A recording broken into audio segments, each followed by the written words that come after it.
Hey guys, Dr. Chris here from Accrue Health. I want to wish you all a happy new year. Hope you guys are having a fantastic start to 2023. Now, after the holidays, all of us are trying to get our lives back on track. We are really focused this week here at the beginning of January on potentially new resolutions, new goals, new habits that we want to put into place. A lot of us, through the months of November and December, we get off track in our exercise, in our eating habits, in our sleep habits because of events and social parties and traveling and so much going on over the holiday season.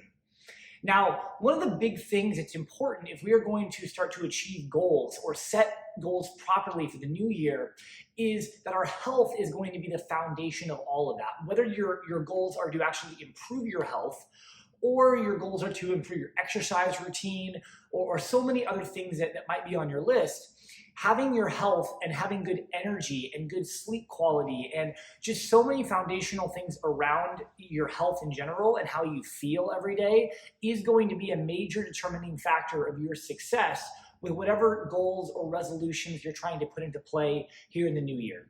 Now, the critical question becomes is, how are we doing? How has the stress of the holiday season, of past events, of what's been going on, how has it been affecting our life?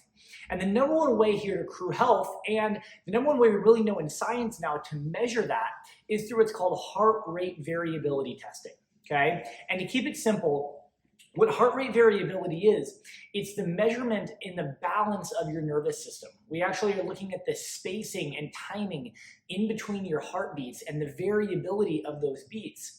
And we actually want to have a high range of healthy variability so our body can be recovering and adapting to stress more effectively. And in the office, we measure that here with our new patients, as well as if you're in the practice, you know that every 12 appointments, we measure that on a consistent basis to see how your body is handling the stress and demands of your life. And so this is a really amazing foundational baseline to know how our body is handling or adapting to stress, and specifically the balance between that sympathetic or that fight or flight stress response side of the nervous system, or what's called the parasympathetic side, the rest, digest, recovery side of the nervous system. And the key thing is we want to have a high heart rate variability and good balance between that gas pedal and that brake pedal sides of the nervous system. So today I want to give you guys 5 key tips and strategies here to keep in mind if you want to be improving your heart rate variability here in 2023. Okay?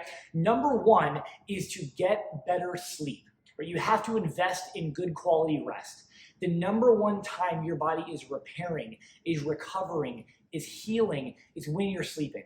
And so if your sleep habits have gotten off track due to potentially just poor habits, travel, whatever these different things are, it's really, really critical that you immediately really try to dial back in getting to bed earlier, getting key rest at minimum 7 hours a night, shooting for 8 hours a night, and trying to keep as close to a similar sleep schedule and routine as possible. So, if that looks like going to bed at 10 p.m. and waking up at 6 a.m. every day, as much as you can be consistent, it's going to help that circadian rhythm and help your sleep cycle be more effective. Okay?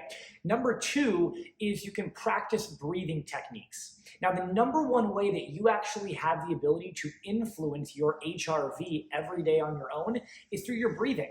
And so most of us have way too shallow of breaths every day because when we are, in the busy go stress of juggling mom life or your work life throughout the day or whatever is going on, oftentimes if you actually bring attention or awareness to your breath, you're going to find that your breath is very short and shallow. And what we want to do is we want to have slow, rhythmic breaths that really involve that diaphragm, that we are breathing in not just into our chest, but really deep into our abdomen as well. And so what they've actually found is that if you just spend 6 minutes a day doing slow diaphragmatic breathing, it can have a significant improving factor of your HRV. So maybe in the morning when you wake up, if you're doing some kind of meditation, or whatever you're doing in the morning as part of your morning routine, before you grab coffee, do some breathing exercises. Or maybe if you're on a lunch break and you have a few extra minutes, take a few minutes to do some slow diaphragmatic breathing before you get back into your work afternoon. And those things can immediately help improve your HRV. Okay. Number 3 is to find balance in your exercise routine. Okay. Here's what I mean by that. The reason why I'm not just saying make sure you're consistently exercising is exercise is really, really important, but it's really critical how we're doing it and the level and consistency in which we're doing it.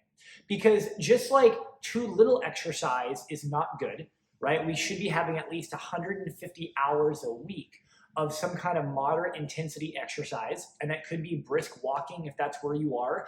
That could be more significant, training, depending upon what your level is at. On the flip side, if we have too high of intensity in our training, if we are, immediately have these goals and we're really trying to push it at the gym, or we have a new thing we're trying to accomplish because we feel like we've gotten off track with our weight or, how we look in the mirror, immediately, if we go back to that too heavily, it actually can drain and exhaust our HRV and lead us to having compromised immune function, higher opportunity for anxiety, just overall negative health implications, and negatively affect our sleep as well. And so you really want to have ideally about 2 high intensity days a week in your workout routine.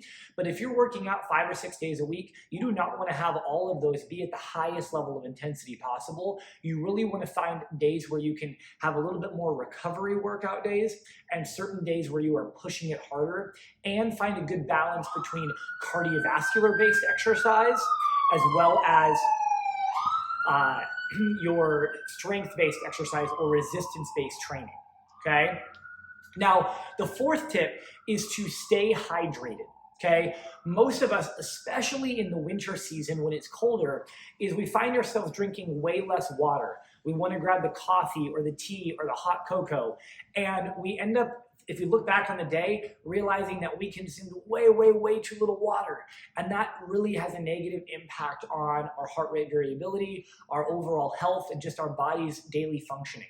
And so every one of us should be having, ideally, half of your body weight in ounces in water every single day, okay? So what does that look like?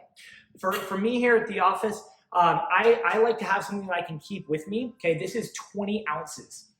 And so with that 20 ounces, I know that for me, if I gotta drink half my body weight in ounces, I weigh 170 pounds. And so 170 divided by 2, or divide that in half, okay, is 85 ounces, okay? What that means is I need to be having 4 of these plus a little bit more every single day as my baseline of water consumption, not my goal, okay? So, right number, if you have a pen and paper, or, right now, write it down, okay, what's my body weight, or check your body weight if you're not sure, divide that by 2, and that should be how much water you should be consuming at your baseline every single day, okay? And the 5th and final one is stay consistent with your chiropractic adjustments.